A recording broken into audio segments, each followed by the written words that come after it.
how's it going, guys? And welcome here to Barca Variety, and welcome here to another video. And in today's video, after that 2-1 defeat, we're gonna be discussing what exactly went wrong for Barcelona. Where did it go wrong, and what exactly happened? We're gonna be discussing it all, so let's get started. And guys, I want to start by presenting to you the lineups of both teams. Because in Real Madrid's lineup, there was a surprise. We thought we would see the front line, the three attackers of Benzema, Asensio, and Vinicius Jr. But Zinedine Zidane opted for Valverde instead of Asensio. And the main reason was clear. It's because Asensio was tired after that Liverpool game. But Valverde was so key in that Real Madrid lineup, and I'm going to explain to you why. Valverde was acting as that fifth defender, and Zidane started Valverde so he could keep Alba quiet, okay? And when he kept Alba quiet, Barcelona had no threat. Because in that 3-5-2 formation for Barcelona, their main threat is Jordi Alba getting those crosses in. And Zidane started him so he could keep Alba quiet. And in the defensive formation of Real Madrid, he was acting as that fifth defender. And he was doing very, very well, transitioning between attack and defense. And guys, the offensive formation of Real Madrid was the 4-1-4-1, which caused Barcelona so many problems on the counter-attack, and Real Madrid really dominated Barcelona's midfield, but their defensive formation was much like a 5-3-2, very defensive, but they were patient and they were smart and they were organized. And when we talk about the starting 11 of FC Barcelona, it was Ter Stegen in goal, Lenglet, Mingueza, Araujo, Jordi Alba, Dest, Frenkie de Jong, Busquets, Pedri, Messi, and Ousmane Dembele. And Barcelona played with the 5 at the back system, or 3 defenders and the 2 fullbacks getting very high up the pitch, but Zidane knew it and he blocked it very well. He knew what to do, and I thought Zidane did very, very well to cope with this formation and system of FC Barcelona.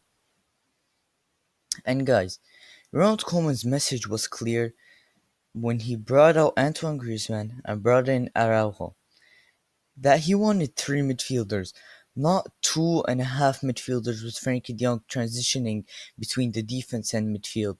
He wanted to dominate that position. That was the clear message of Ronald Koeman. He wanted to have all the possession of the ball, and when you do that against Real Madrid, they will get you. They will get you. Because I want to talk about Messi. In the first 15 minutes, he was very dangerous. Why? Because he was picking the ball up between the lines and turning towards goal. But then, after that, you could see Zidane telling his players keep Messi quiet. And then right when Messi receives that ball, it was Kroos, Benzema, and Mendy closing him down very, very quickly. And this is what I mean by Messi. He picks it up between the lines, he turns around, and he's straight at a goal. And that was causing Real Madrid so many problems in the first 10 to 15 minutes. But then, the Real Madrid's plan was very, very clear. It was to wait for a defensive mistake from FC Barcelona. They were waiting for that defensive mistake, and it eventually came. It came from Pedri when he lost the ball, and it was their first shot on goal. Pedri lost the ball. It's a quick counter attack. Valverde plays it to Lucas Vazquez. Lucas Vazquez to Benzema. And Benzema, what a goal and what a finish. And that was just their first shot on goal on the game. And then they did the same thing. They let Barcelona have possession and they kept on counter attacking them. And that was just their second shot on goal. And that was their second goal. And they were in control. They were 100% in control. Barcelona seemed like they were scared. They were nervous. They were like, okay, this is very bad. We're going to lose this. And Zidane took the took the advantage of having the experience. When Barcelona didn't have the experience, you can see Pedri losing the ball a lot. He didn't have the experience. Serginho Dest was very bad because he doesn't have the experience.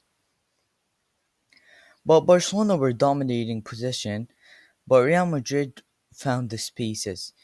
If you have possession without an end product, there's no point in doing so. Because Real Madrid found all the spaces. They found all the spaces in that Barcelona defense. And Lucas Vazquez's job was not to allow Pedri to drop between the centre back and the right back. Because Ronald Koeman wanted Pedri, because there's only two attackers, Messi and Ousmane Dembele. So he wanted Pedri to drop between the centre back and the right back. And that would have caused Real Madrid real problems. But Zidane was smart and careful with it, and he allowed Lucas Vazquez to stop that from happening with the help of Valverde. And guys, I want to talk about Luka Modric because he was so key. He was so key in Real's win. He was the one who sets up the counter attack. Right when they receive the ball, it was him and Cruz leading the counter attack. They just set it up with one pass to Vinicius Jr., and Vinicius Jr. is rapid. He's fast and he just gets away.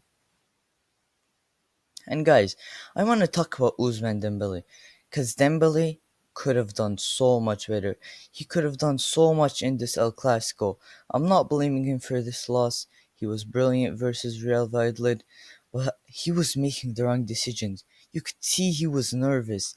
Right when he picks up the ball in the penalty area, he makes the wrong decisions, and that helped Real Madrid. Real Madrid were scared of the pace of Ousmane Dembele, but he just couldn't make the right decisions inside the penalty box. Right when he received it, he wouldn't make the right decision, and he would overthink things when he can just have a shot at goal. And guys, in the second half, it was clear that we needed change.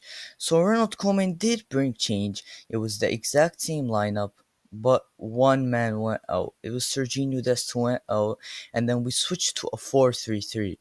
It was Ter Stegen in goal, Lenglet, Araujo, Mingueza, Jordi Alba, and then the front three was Griezmann, Messi, and Ousmane Dembele. And Griezmann was the one that changed the formation. And then this really helped Barcelona, because when Dembele moves on that right hand side, alongside Oscar Mingueza, who was getting up so much, he was getting high up the pitch. Oscar Mingueza, who's attacking a lot, I thought he had a great game. Real Madrid were forced not to just focus on Jordi Alba. They also needed to focus on the threat of Ousmane Dembele. And right when that happened, space appeared for Jordi Alba. And when space appeared for Jordi Alba, he could cross those balls in, and somebody just has to be there. And it was Oscar Mingueza. Maybe it wasn't the best goal, but he was just there at the right time, and Jordi Alba had the space to cross it into the box. And guys, Ronald Koeman didn't just watch, he increased the numbers in the box, and Barcelona were putting on the pressure, they were piling on the pressure, and they were so close to getting that second goal. I mean, very, very close. But then Zidane subbed in three players, Mariano, Isco, and Marcelo, and these three players had purposes for each one. And of course, the main purpose is to rest players for that Liverpool game, because Zidane was thinking in his head about the Liverpool game while playing this El Clasico. And it was Isco. Isco was subbed in to keep possession of the ball, to slow the rhythm a little bit. And that was so important because Zidane noticed he needed to keep more possession. And Mariano was subbed in because he had the energy to press and to play on the counter attacks and defend, of course. And Marcelo, this was the most important substitute. Marcelo was subbed in to defend that right hand side, where it was causing Real Madrid problems. The likes of Ousmane Dembele getting forward and Oscar Menguda, that was causing them problem. And when Roberto also went to the right hand side, Marcelo was defending him very, very well. And guys, I just want to make this clear. In the second half, and in conclusion, Barcelona did everything they could to get the equalizer. They couldn't have done more, but the ball told them no. It's Real Madrid's win. It is Real Madrid that are going to win this game because that's how it is. They hit the crossbar. They kept on trying. There was two penalty appeals. They did all they could. But in the first half, their mistakes were clear. It was 100% crystal clear because when you play a high line, and you're not prepared with the experience, and you're not prepared when to lose the ball, that you're going to keep up with the pace of Vinicius Jr. on the counter attack, you're going to pay the price. You are going to pay the price. And Barcelona, they paid the price. They should have been more attentive. They should have about it better, and they should have really been more careful. And Zidane really took advantage of Barcelona's young players. He had the experienced players, and these young players will just keep on learning. And guys, I want to bring you the La Liga table after this game. It's Real Madrid on top, but Atletico Madrid do have a game in hand, and then it's Barcelona in third. And guys, it's looking like we might not win the La Liga title, but let's just keep on fighting. You never know what can happen. We have the Copa del Rey final to win, and we can get that first trophy, and then we can focus on La Liga and keep fighting for La Liga. And of course, guys, subscribe for more videos. If you enjoyed this video, hit that like button. Comment down below. What did you think of that game? Were Barcelona unlucky, or were they just poor? And guys, I'll see you in the next video.